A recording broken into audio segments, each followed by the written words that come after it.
Bismillahirrahmanirrahim. Assalamualaikum warahmatullahi wabarakatuh. Alhamdulillahirabbil alamin. Assalatu wassalamu ala asrofil anbiya'i wal mursalin wa ala alihi washabihi ajmain, amma ba'du. Langsung saja saya mempresentasikan makalah saya yang berjudul Istihsan dari kelompok 5 PAI 2. Definisi istihsan dan dasar istihsan. Istihsan yaitu berpindahnya seorang mujtahid dari ketentuan qiyas jali atau yang jelas kepada ketentuan qiyas khafi kepada ketentuan yang sifatnya istinai, karena menurut pandangan mujtahid adalah alasan yang kuat menghendaki perpindahan tersebut. Dasar istihsan terdapat pada firman Allah surat Az-Zumar dan sabda Nabi. Firman Allah yang artinya yang mendengarkan perkataan lalu mengikuti apa yang paling benar di antaranya, maka itulah orang-orang yang telah diberi Allah petunjuk dan mereka itulah orang-orang yang punya akal. Al-Quran surat Az-Zumar ayat 18. Ayat tersebut menurut mereka memuji orang-orang yang mengikuti pendapat yang baik, sesuatu yang dianggap baik, dan oleh karena itulah dijadikan landasan hukum. Sabda Rasulullah yang artinya apa yang dipandang kaum muslimin sebagai sesuatu yang baik, maka ia di sisi Allah adalah baik, dan apa-apa yang dipandang sesuatu yang buruk, maka di sisi Allah adalah buruk pula. Klasifikasi istihsan sebagai metode ijtihad. Istihsan dibagi menjadi dua, yaitu istihsan qiyasi dan istihsan istisnai.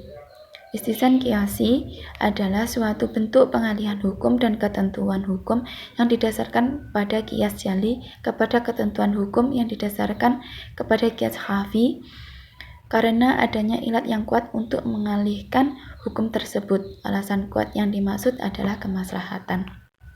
2. Istihsan istisnai terbagi menjadi beberapa, yaitu 1. Istihsan binnas, istihsan berlandaskan istima, istihsan yang berlandaskan urf atau adat kebiasaan, dan istihsan dengan maslahah al-mursalah. Pandangan fuqaha tentang otoritas istihsan. 1. Golongan yang tidak berpendapat dengan istihsan. 2. Golongan ulama yang berpendapat tentang nilai istihsan sebagai hujjah. Pandangan dari Hanafiyah, Malikiyah, dan Hambaliyah yang menyatakan bahwa istihsan adalah dalil syara' dengan alasan fuqaha Hanafiyah. Fuqaha yang banyak menerapkan metode istinbat. Fuqaha Malikiyah, istihsan dianggap dalil yang kuat dalam hukum sebagaimana pendapat Imam Malik. Fuqaha Hambaliyah, pemberlakuan istihsan pada dasarnya ditolak pada pertimbangan. Aplikasi istihsan dalam masalah hukum dan pendidikan Islam. Mayoritas ulama melarang adanya dua pemimpin di dunia Islam pada waktu bersamaan. Ketika ditemukan dua pemimpin secara bersamaan, maka baiat kepada yang pertama saja yang dianggap sah, atau ketika tidak diketahui yang lebih dahulu, maka sama-sama batal baiat yang diberikan oleh seseorang. Pendapat ini difatwakan oleh ulama mazhab Syafi'i dan ulama mazhab Maliki, membolehkan dualisme atau bahkan pluralitas kepemimpinan jika memang dibutuhkan, seperti ketika wilayah satu negara terlalu luas.